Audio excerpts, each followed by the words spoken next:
আসসালামু আলাইকুম ওয়া রাহমাতুল্লাহি ওয়া বারাকাতুহু।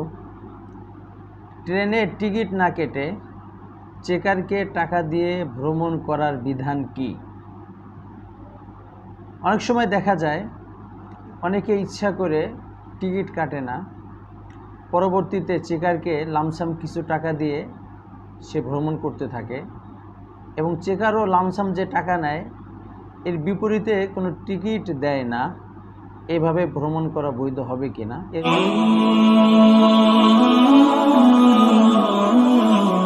এর উত্তর হলো, চেকারকে লামসাম টাকা দিয়ে ভ্রমণ করা এটার কোনো অবকাশ নেই, বৈধ হবে না, হারাম। কেননা চেকারের শুধুমাত্র টিকিট যার নাই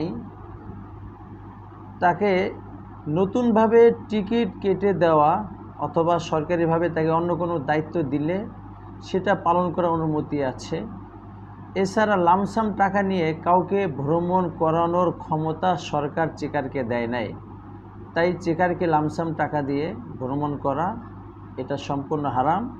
বরং আপনি চেকারকে ভ্রমণের ফুল টাকা দিয়ে টিকিট কেটে নেবেন, অন্যথায় আপনি ভ্রমণ শেষ করে নতুনভাবে পরিপূর্ণ টিকিট কেটে ওটাকে ছিঁড়ে ফেলে দিবেন।